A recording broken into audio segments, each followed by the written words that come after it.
Everybody, Mayor Buckley here. I want to give you another update on what the city's doing and some of the events that are going on and the city's status towards the COVID-19 pandemic. First of all, I want to send out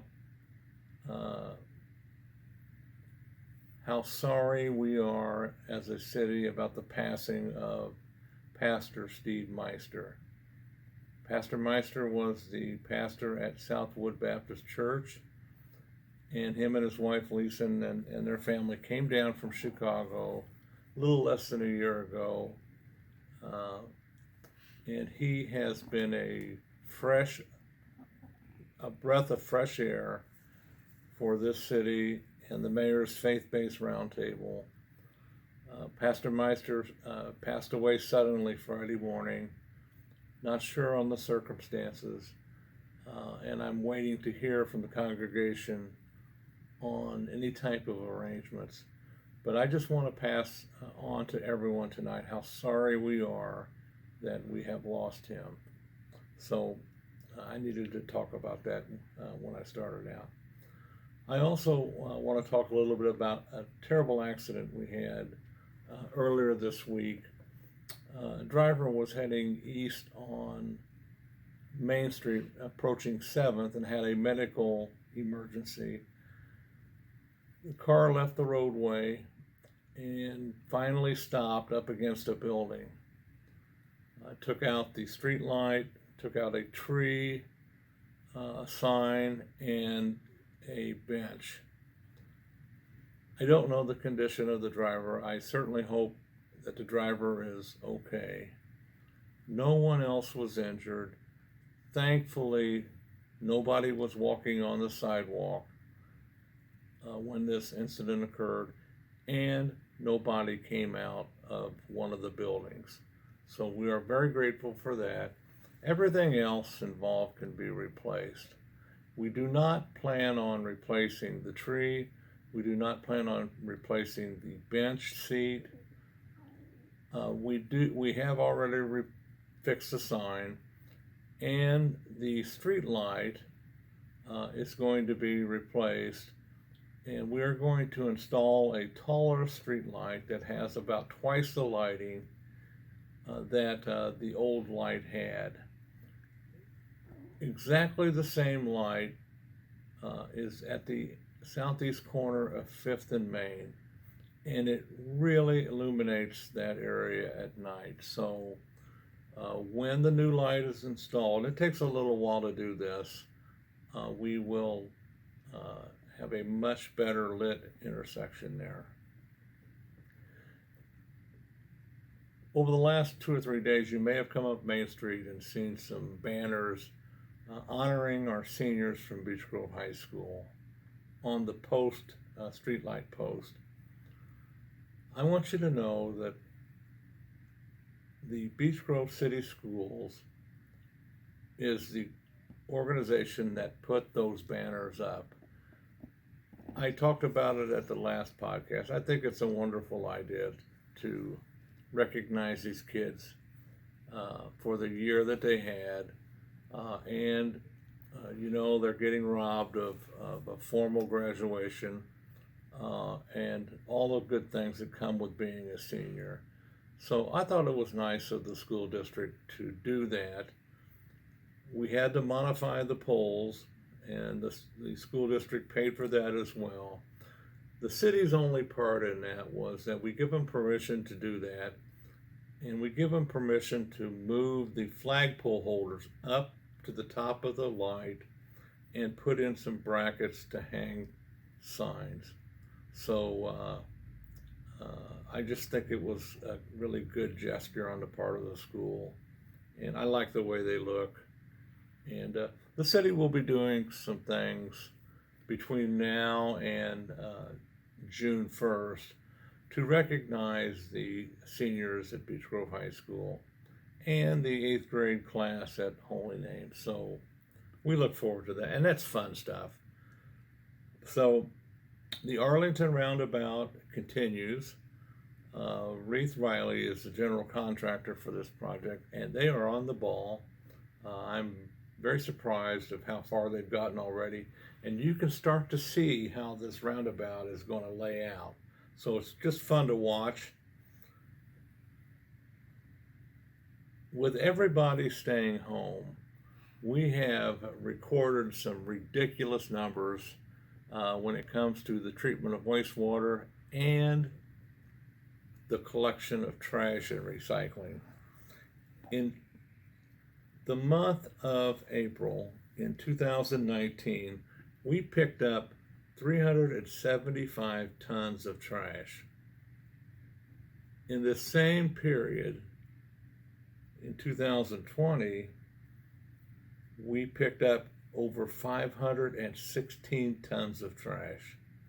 A remarkable increase, about a 37% increase in trash pickup and delivery to Covanta. In 2019, we collected 38 tons of recyclables in April. April of 2020, we went to 55 tons of recycling, an increase of 41% in our recycling efforts. I'm really happy about the fact that recyclables do not go to the landfill or Covanta for disposal and are reused by society. But those numbers are just an indication that people are staying home and they're not going out, and we generate more trash, we generate more recyclables, and we are certainly going to generate more wastewater. So I thought that was interesting, and I wanted to share that with you. One of the concerns about what we are going through right now, I call the illness phase of this pandemic and the infectious stage of this pandemic. Another phase of this is the toll it has on us from an economic standpoint, and also the food insecurity that this causes. And our requests for help have certainly increased over the past month, especially for food. And it's very concerning to me. And we want to remind you that there are at least 3 areas in Beech Grove where you can access food if you need it. One, obviously, is Servant's Heart. That's the main one. And they're out there on Elmwood Avenue. Bill Boone and Servant's Heart, they have been doing this for a long time, and they have served a lot of people.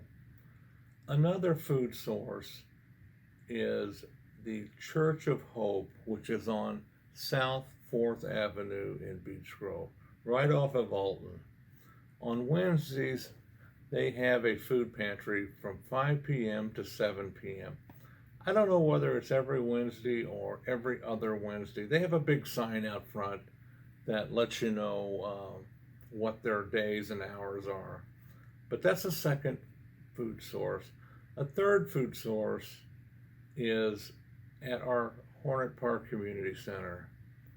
We have a food pantry out there, and our director out there, Angel McKenna, has done a wonderful job of securing food from second helpings, and there has been a lot of donations made to stock that food bank. So on Wednesday nights from 4:30 to 6:30, you can go out to the Hornet Park Community Center and you can get prepackaged meals and food that will help you with your food insecurity. Those are very important, and this is a very important project. I also would be remiss if I did not mention how wonderful the school district has been about getting food out to our community. Now they are doing bulk food distributions. I seen them out in front of Napoli's the other day, passing out food, and I just thought it was so nice. There is a need out there, and our friends at the school are doing whatever they can to help. So I wanted to pass that on to you.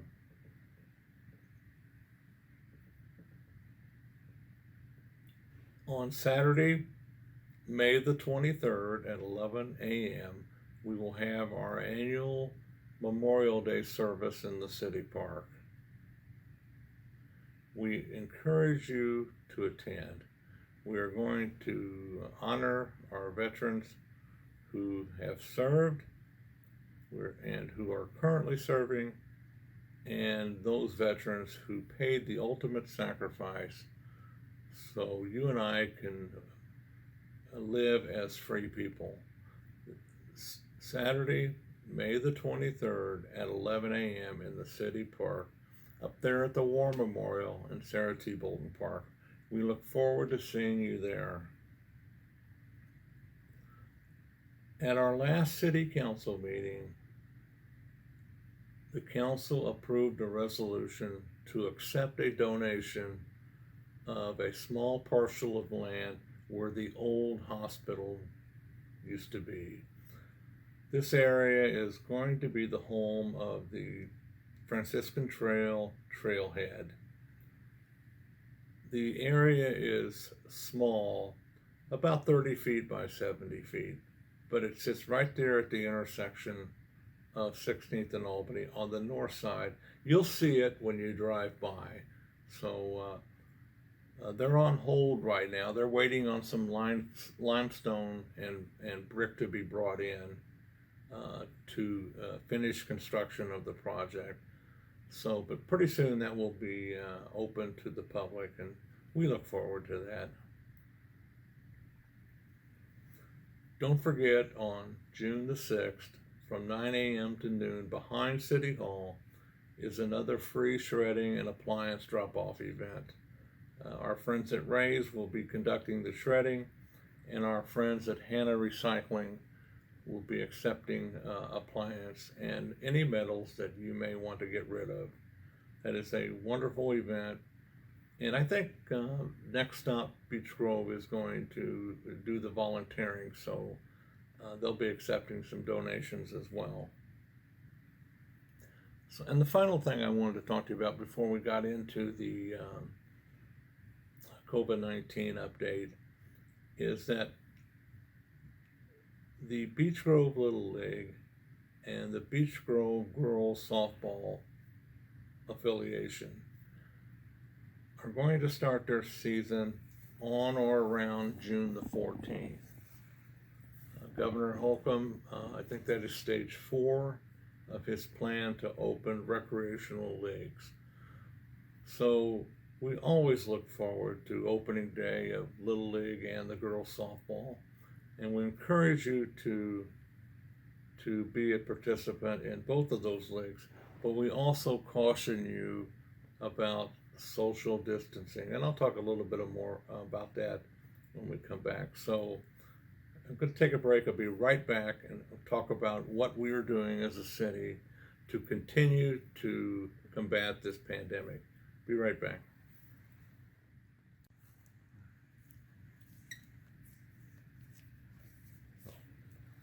All right, we're back, and I want to talk to you about the status of municipal buildings and our city services from May the 15th through the 1st of June.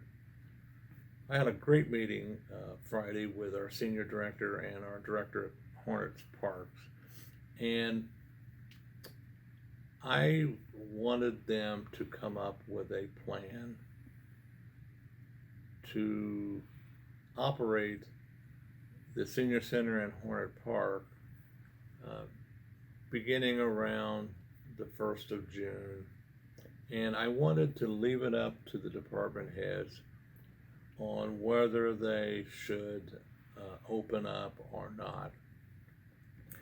And the discussion ended up being very productive. And what we're going to do as of now is the Senior Citizen Center will not open back up to the public until at least July 1st.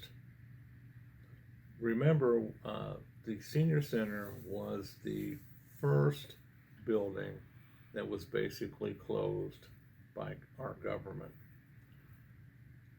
And it makes sense because of the people over 55 who go in and out of that building all the time. So it's probably going to be the first building closed and the last building open. So it just makes sense. The Hornet Park Community Center is going to be closed to the public through June the 1st. What Angel's going to do is there are events planned, and they are going to work those events. They're not going to cancel them, but the center is going to be closed. And the people who are hosting these events, whatever they are going to be responsible for the sanitization of the center and social distancing. So we will be there, and we will have employees there, but it will be up to these groups to monitor themselves.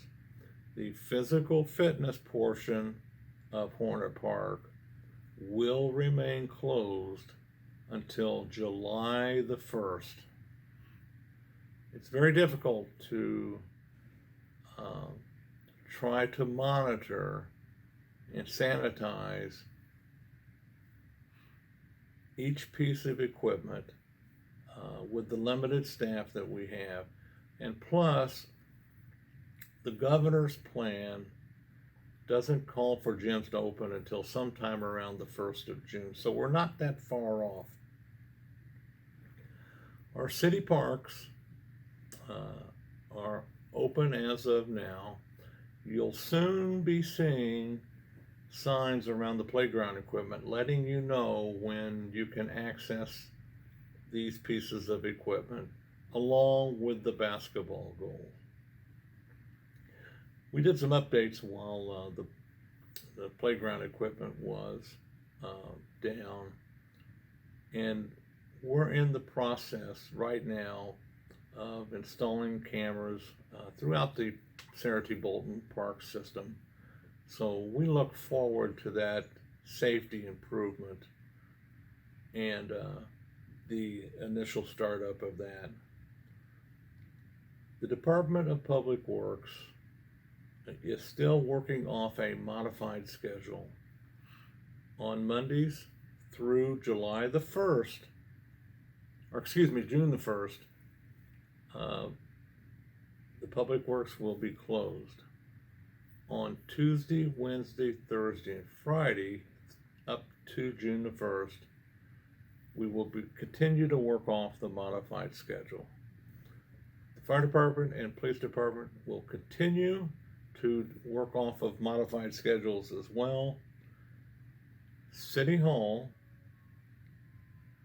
will continue to be closed to the public until at least June the 1st. The staff reports on Monday, Tuesday, Wednesday, and Thursday, but they do not report on Friday. And I want to read an email I received from our city court, and to give you an update on the status of our court. And I'm going to read the email because I want to make sure I get this right. And this was sent to us by Judge Wells. So it says, we met Friday and establish the following plan for reopening the city court. The following complies with Governor Holcomb's staged plan and the Indiana Supreme Court's guidance. Note, as an e-filing court, online filings and payments have been accepted the entire time of this pandemic. May the 19th, court offices are open to the public. May 27th, trials will be held at City Hall upstairs. Due to rescheduling from March, April, and May, we will have court every Wednesday from May 27th through July 2nd. The court has purchased face masks and hand sanitizer. These will be available for parties at all court hearings, trials, until Marion County reaches stage 5.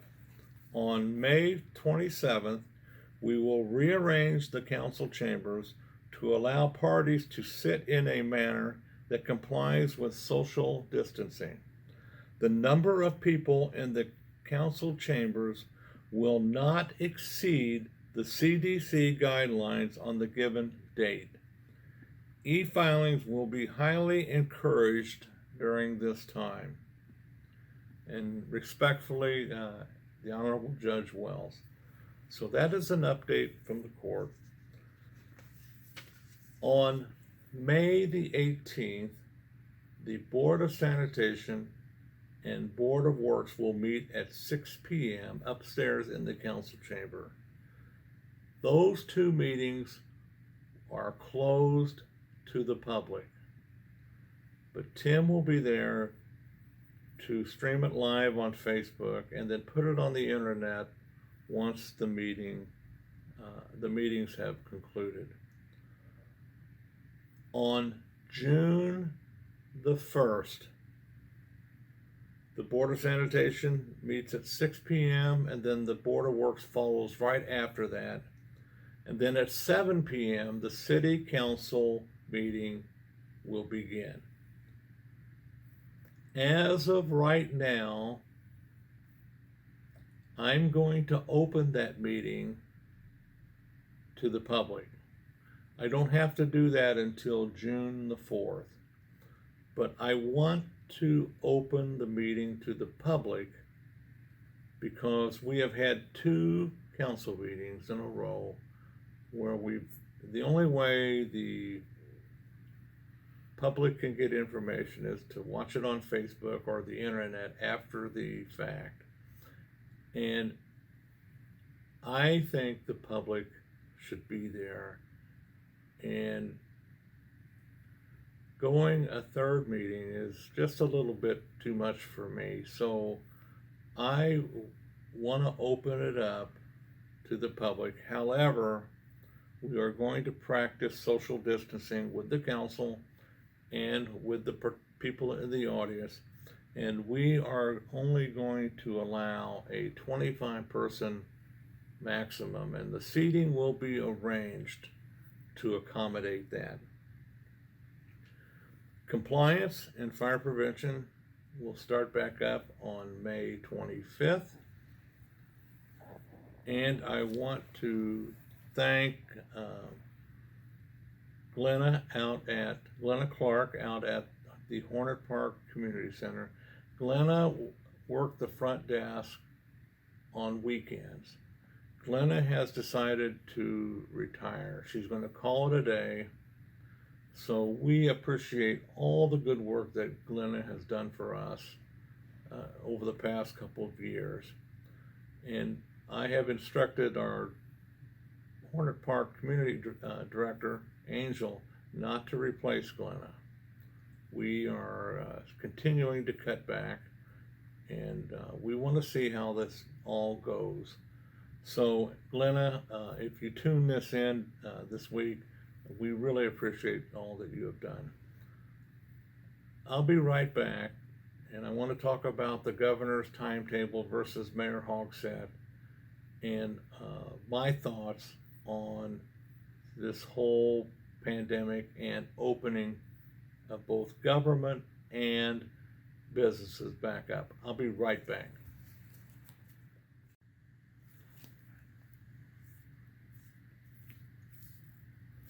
I want to finish up with some thoughts about our response to the pandemic and the direction of government as it relates to citizens and businesses.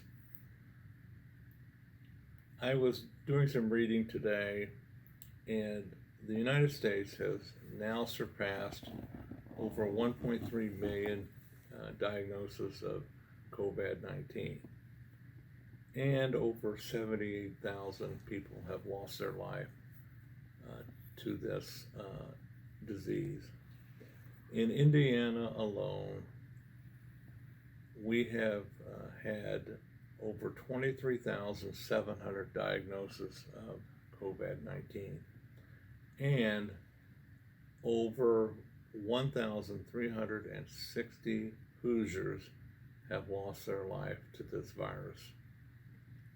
In Marion County alone, we have had over 7,200 cases, and over 400 people have lost their life that live in this county as a result of this virus. Yesterday, Marion County, there were 170 new cases of COVID-19, and 32 people who live in Marion County died yesterday of this virus. 17 people who live in Marion County died today of this virus. So the numbers of diagnosis and people who have passed away continue to move forward. So it's concerning. As you know, Governor Holcomb instituted a 5-stage plan for all counties of Indiana, and everybody right now, 89 of the 92 counties are in stage 2. The exception to that is Lake County, Cass County, and Marion County. Mayor Hogsett also issued an executive order for the residents of Marion County to stay at home until May the 15th. On May the 11th, according to Governor Holcomb, his plan, Marion County goes to level stage 2. But with Mayor Hogsett's plan, we have to shelter in place until May the 15th. I can issue a executive order that is greater than both of those. But I have decided that I am not going to do that. People ask me about what should I do. And I tell them that in this area of the county, the city of Beech Grove and the surrounding areas, there are a lot of intelligent people who have the ability to make great decisions on their family's well-being and their personal well-being. I want you to think about this.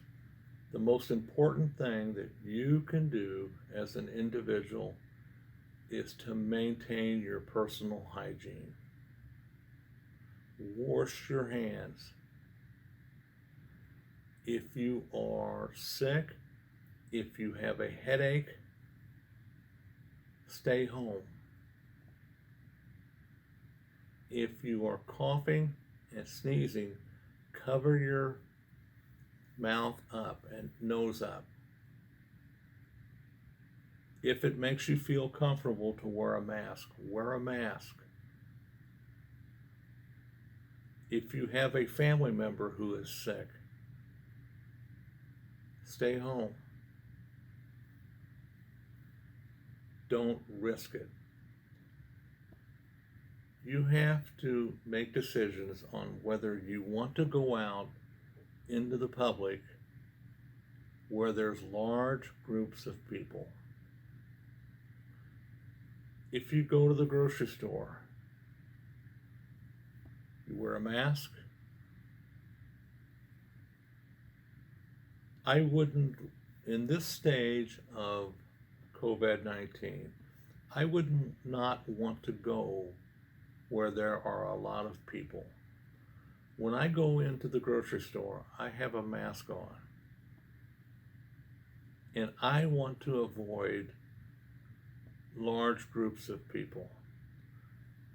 I don't want to touch my hands to my face, and that is one of the habits that everybody has. You just can't break it.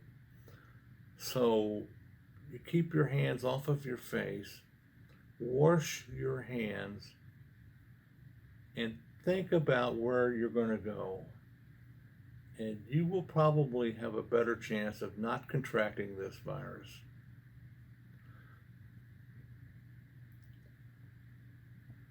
May the 16th, businesses in the city of Beech Grove go into the governor's level 2, stage 2 plan unless Mayor Hogshead extends this stay-at-home order. I'm not sure what he's going to do. But if once we go into stage 2, social gathering should be limited to 25 people. You're recommended to wear masks. Government offices are still very limited in opening to the public. Retail outlets are at 25% or more capacity. Same way with restaurants. Bars continue to be closed, as do gyms. Religious buildings can open on May 8th. And then entertainment and tourism venues are closed. So business owners, if you watch this, you have to really think about who walks in your door. What provisions are you going to have in place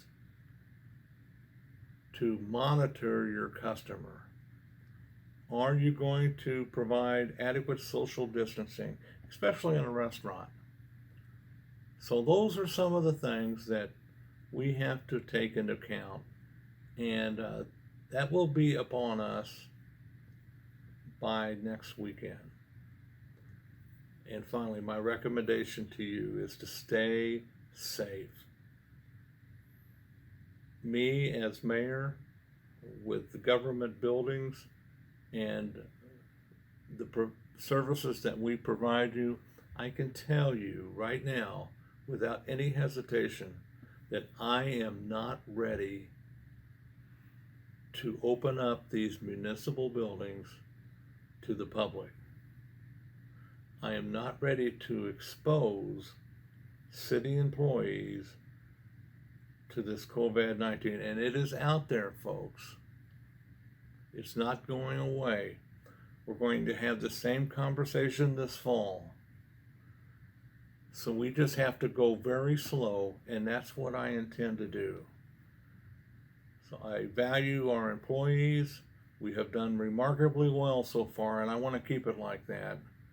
So until we talk again, please pay attention to your surroundings and wash your hands.